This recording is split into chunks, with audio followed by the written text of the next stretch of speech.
संस्कृत प्रारंभिक रचनानुवादी कौमुदी के अंतर्गत हम संधि देख रहे हैं। अभ्यास 23 पृष्ठ संख्या 46 में दीर्घ संधि दिया है, उसको आज देखते हैं। जो गूगल मीट से जुड़े हैं वे बोर्ड में आ जाएंगे, बोर्ड में समझेंगे।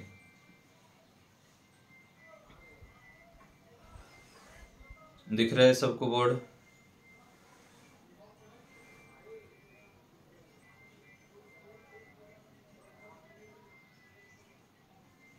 दीर्घ संधि।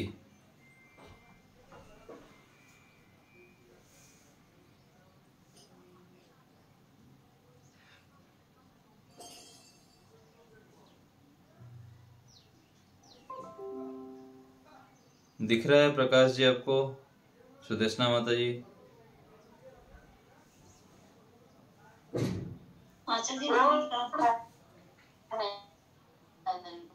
ये तो फोटो दिख रहा है आपका।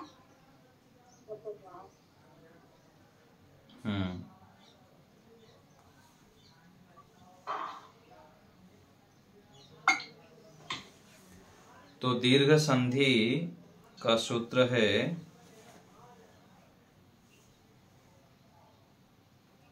नेट स्लो के कारण ये हो रहा था, अभी ठीक हो गया। तो दीर्घ संधि में सूत्र है अकः सवर्णे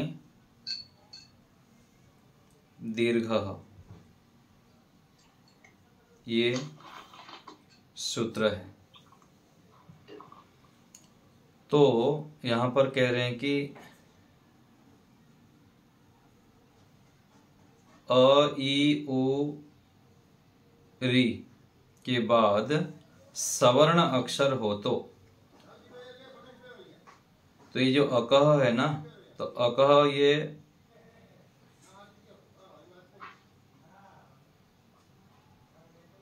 पंचमी विभक्ति है। अक से उत्तर सवर्ण अच हो तो उसको दीर्घ हो जाता है। तो अक अर्थात क्या है? अ ई उ री, ये अक कहते हैं। तो सवर्ण अर्थात जैसे अ है, अ का सवर्ण क्या है? अ और आ, ये सवर्ण है। और ई के सवर्ण यदि हम कहेंगे तो ई और ई, ये दोनों जो है सवर्ण है। ऐसे ही ऊ का भी ऊ सवर्ण है। तो अक के बाद सवर्ण अच आए तो दोनों के स्थान पर क्या होता है? दीर्घ हो जाता है।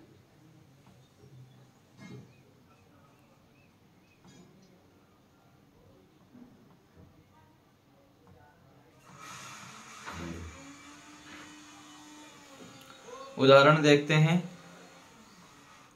तो सवर्ण जो है इसमें कह रहे हैं कि जैसे अ है, अ के बाद यदि अ आए तो उसको आ हो जाएगा। और मान लीजिए अ के बाद आ आए तो उसको आ। कुसुम माता जी म्यूट कर दीजिए आप।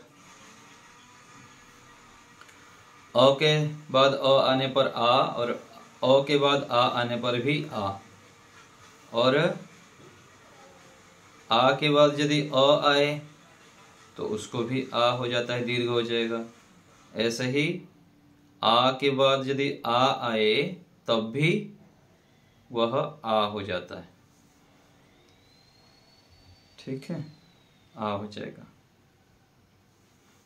तो इसको कहेंगे दीर्घ संधि।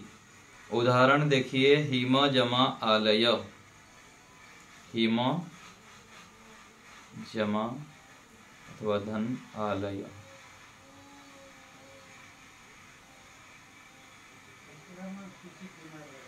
तो हिम में अंत में क्या है, अ है और यहाँ पर आ है, तो अ और आ मिलके आ हो गया।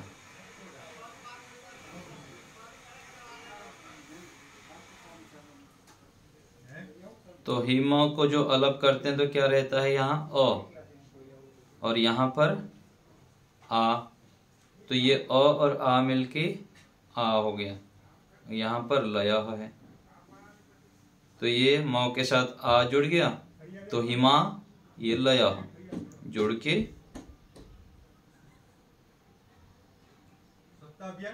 हिमालय, ऐसे हो जाएगा। तो ये क्या उदाहरण कौन सा दिए, अ के बाद अ आया तो ये दे दिए। ऐसे ही आ के बाद आ का उदाहरण विद्या धन आलय, तो यहाँ पर आ है और ये आ है, आ और आ मिलके आ हो गया। फिर विद्यालय, विद्यालय हो गया। ऐसे ही ई के बाद ई आए, दीर्घ ई के बाद ई, यहाँ पर उदाहरण दिया है पुस्तक में, श्री जमा ईसह, तो यहाँ दीर्घ है यहाँ ई है, दोनों ई मिलके दीर्घ ई हो गया, तो श्री सह।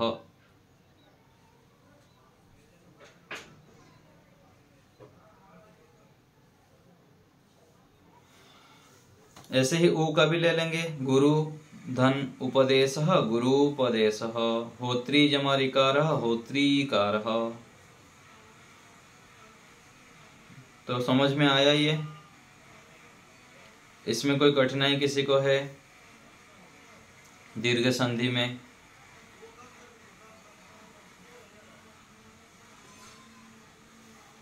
कुसुम माता जी? नहीं सर, समझ में आ गया। प्रकाश जी?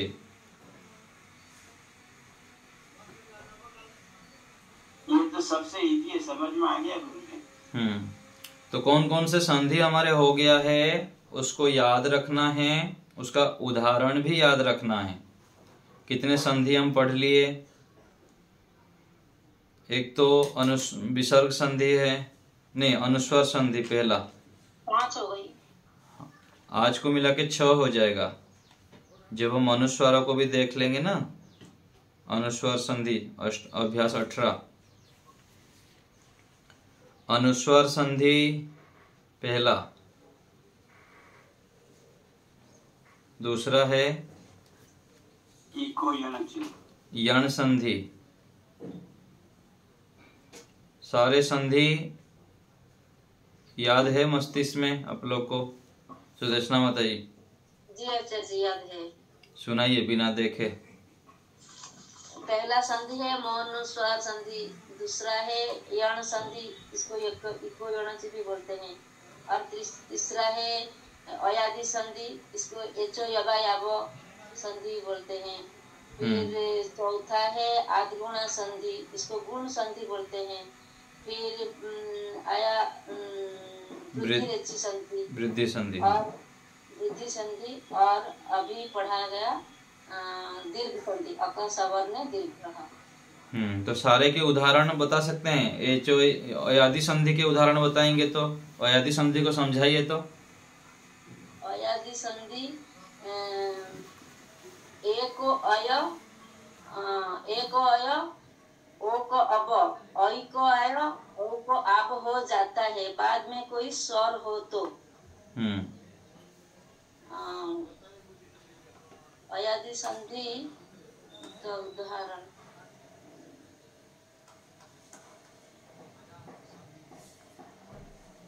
प्रकाश जी सुनाइए अयादि संधि के उदाहरण।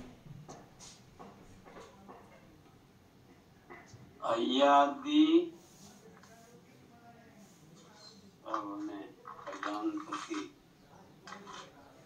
कुसुम माता जी? जी आचार्य जी। अयादि संधि, इसका सूत्र है एचो यवा यावह, एच अर्थात ए ओ ए सॉरी आई और औ, ये एच है। और आया, अब, आए और आओ, यवा यावा। इनके उदाहरण हैं हरे प्लस हरे जमा ए। तो हरे का हमने ले लिया ए प्लस ए, तो ये हो जाएगा ये, तो ये बन गया हर ये। तो ये जो हरे ए था, हरे जमा ए, तो यहाँ जो ए है, ए के स्थान पर अय हो गया, ए हट के अय हो जाता है, तो हरे जमा ए, हर ये, ऐसे होता है जी। और चलिए ठीक है। तो उदाहरण भी दीर्घ संधि क्यों नहीं हुआ गुरुजी? यहाँ पर बताया गया था ना आपको, दीर्घ संधि अ ई उ इसके बाद होता है, अ ई उ री के बाद होता है दीर्घ संधि। अकह सवर्ण दीर्घ होता है ना, हाँ, सवर्ण होने पर होता है, और यहाँ पर अक के बाद होना चाहिए, अक अर्थात अ ई उ और री, ठीक है ना। इसके बाद जब सवर्ण आएगा तब दीर्घ होता है। यहाँ पे तो हरे के बाद में ए दोनों ए आया है ना गुरुजी। फिर से ध्यान से सुनिए, मैं आपको पहले भी बताया था, अक के बाद होगा, ए आया है, लेकिन सब जगह सब नियम नहीं लगेगा ना, अलग अलग स्थान पर अलग अलग नियम लगेंगे। दीर्घ संधि अक के बाद सवर्ण आने पर होता है। अक का अर्थात ई ओ री री, नहीं अ ई उ री, तो इसके बाद जब सवर्ण आएंगे तब जाके दीर्घ होता है।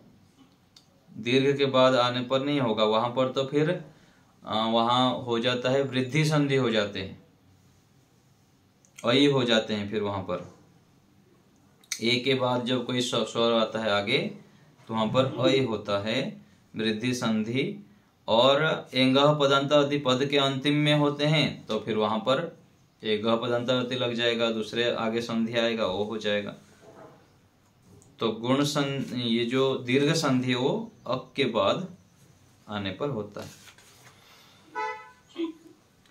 तो संधियों को याद भी रखना है और उसमें आपको उदाहरण भी याद रखना है। अच्छा जी, अक जो अकहा बना है ये कौन सी विभक्ति है? अक से उत्तर, ये पंचमी विभक्ति हो जाएगा उसमें। और पात में भी पंचमी है। किसमें पंचमी है? जैसे आठ बताया ना। हाँ, तो ये बहुवचन है अकहा ना। अक शब्द होगा ना, जैसे वाक शब्द होता है, ऐसे वाचः हो जाएगा। हलंत शब्द है ना, हलंत शब्द में उसको जब चलाएंगे रूप तो ये पंचमी विभक्ति में हो जाएगा।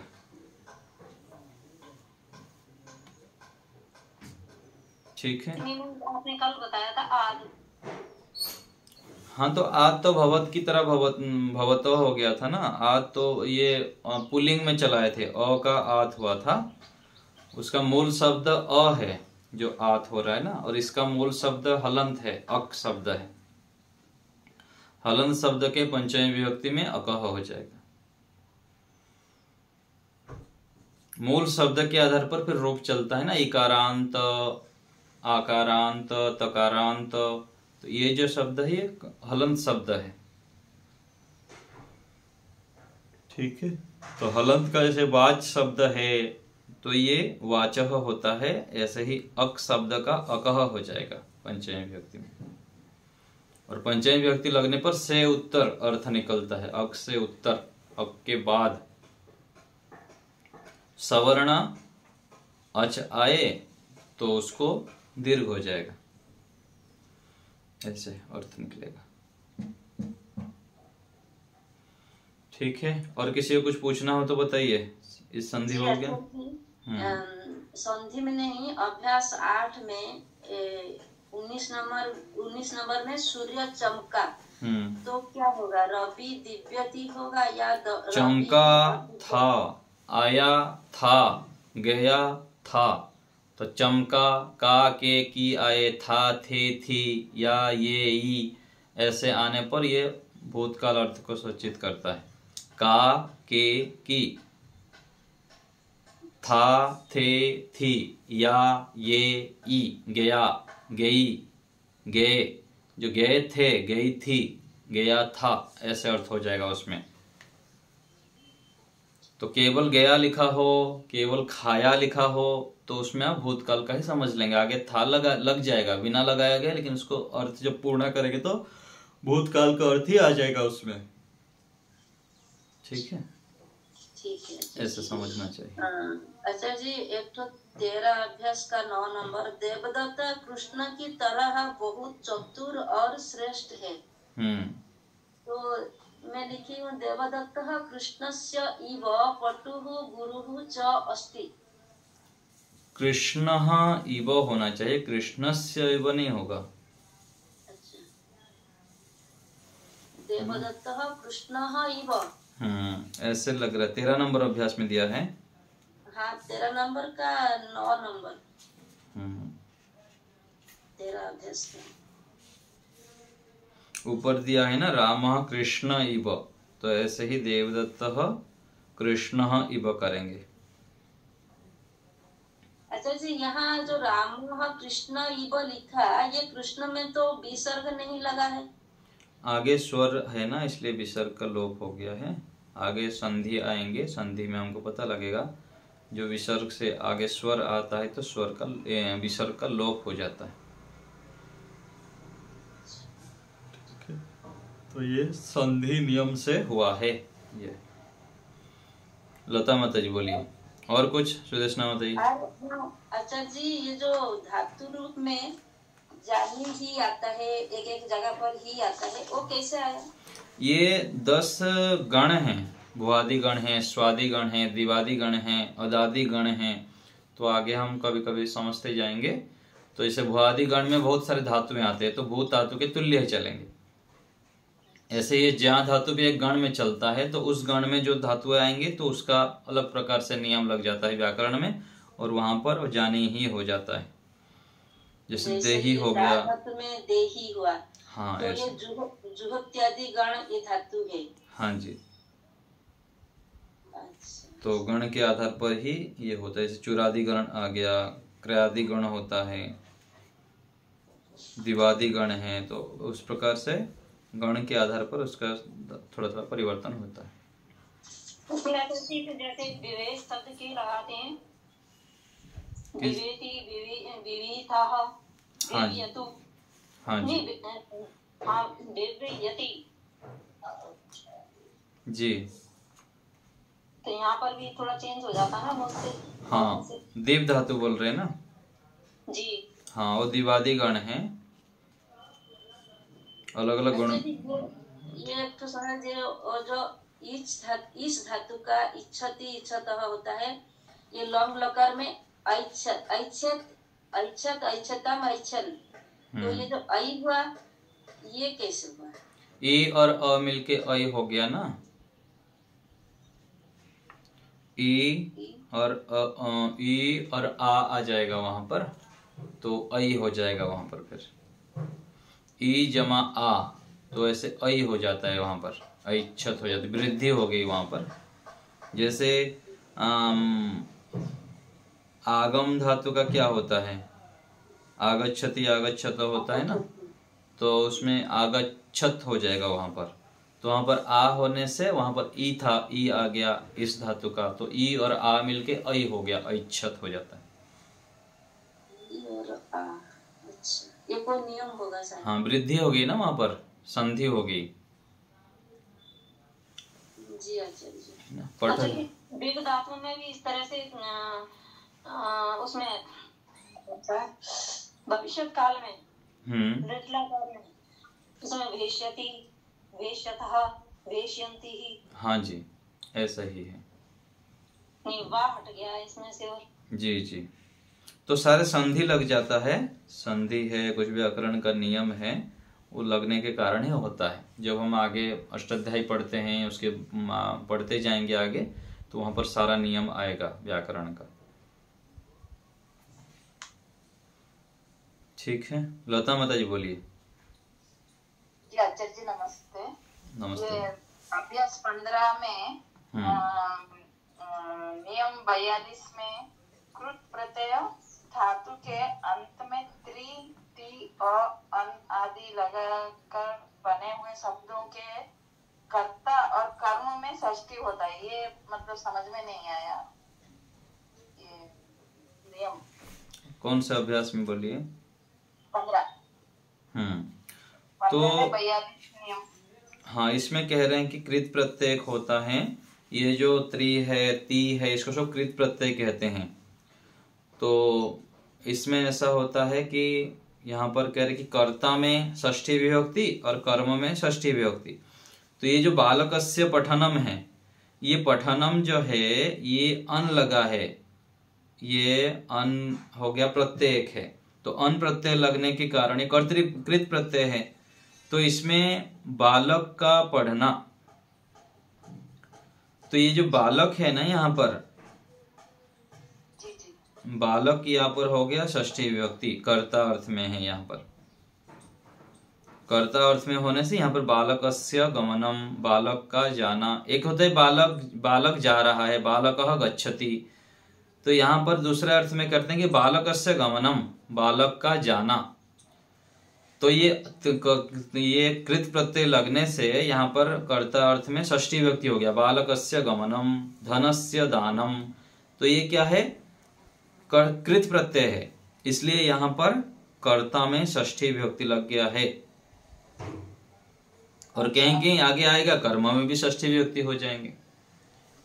तो कृत प्रत्यय में जो ये क्या मतलब? ये सब प्रत्यय है, ये कृत प्रत्यय है। व्याकरण में कुछ आता है कृत प्रत्यय, तद्धित प्रत्यय। तो कृत प्रत्यय व्याकरण में एक प्रकरण है अष्टाध्याय में, इसको बोलेंगे कृदतिंग। यहाँ से यहाँ तक जो है उसको कृत प्रत्यय कहेंगे, उससे आगे जो होंगे उसको तद्धित प्रत्यय आएगा। तो कृत प्रत्यय के अंदर भी बहुत सारे प्रत्यय आता है, तो उसमें ये कृत प्रत्यय जहां पर होंगे वहां पर षष्ठी विभक्ति हो जाएगा कर्ता में, ये कहना चाह रहे हैं। अच्छा, हम समझे ये अन्न मतलब अन्य प्रत्यय में भी अन्न होता है ना, तो नहीं, अन्न जो है ये प्रत्यय लगा है। अच्छा, प्रत्यय लगने के कारण ये गमनम पठनम हो गया। ये पठ धातु में ये प्रत्यय लग गया, इसलिए ये हो गया। अच्छा, तो ये सिर्फ कृत प्रत्यय में ही ये सब होता है और हाँ, किसी में? जी जी, कृत प्रत्यय में कर्ता में षष्ठी विभक्ति होगी। अच्छा जी, समझ में आया। उषा माता जी। अच्छा जी, अभी ये समझ में नहीं आया त्रि और इसको ज्यादा समझना नहीं है अभी, ये विस्तार व्याकरण का विषय है ये। ठीक है, इसमें प्रत्यय है, ति प्रत्यय है, ती प्रत्यय है, ये अलग अलग प्रत्यय होता है। ये आगे जो प्रकरण आएगा उसमें विस्तार पूर्वक समझाएंगे, इसलिए यहाँ सामान्य रूप से केवल लिख दिया है। ठीक है चाची नमस्ते। मैं ये पूछ रही थी, ऐसे दा धातु है तो परस्मयी पद में तो अलग चल रहे हैं और आत्मनेपदी पद में अलग चल रहे हैं। जैसे हम कोई वाक्य बनाएंगे तो फिर कैसे हमें पता चलेगी कि इसमें परस्मयी पद लगाना है कि आत्मनेपदी पद लगाना है? परस्मय पद में जैसे लगाएंगे तो दोनों में लगा सकते हैं आप। दा धातु दा दे रहा है तो दोनों में लगा सकते हैं आप। ददाती भी कर सकते हैं। हाँ, दोनों में लगा सकते हैं। दत्ते, इसमें तो दत्ते ददाते ददते ऐसे आ रहा है। हाँ, वो गुरु की सेवा कर रहा है तो सह गुरुम सेवते भी कर सकते हैं, और सह गुरुम सेवाम करोति ऐसे भी कर सकते हैं। अच्छा, कोई सा भी लगा सकते हैं, ऐसा कुछ नहीं है। हाँ, अधिकतर परस्मय पद में सरल रहता है, और कहीं कहीं आत्मनेपदी पद भी आ जाएगा तो वहां पर भी प्रयोग कर सकते हैं। अच्छा, ठीक है, धन्यवाद। देता है ऐसे भी कर सकते हैं। प्रतिमा माता जी बोलिए।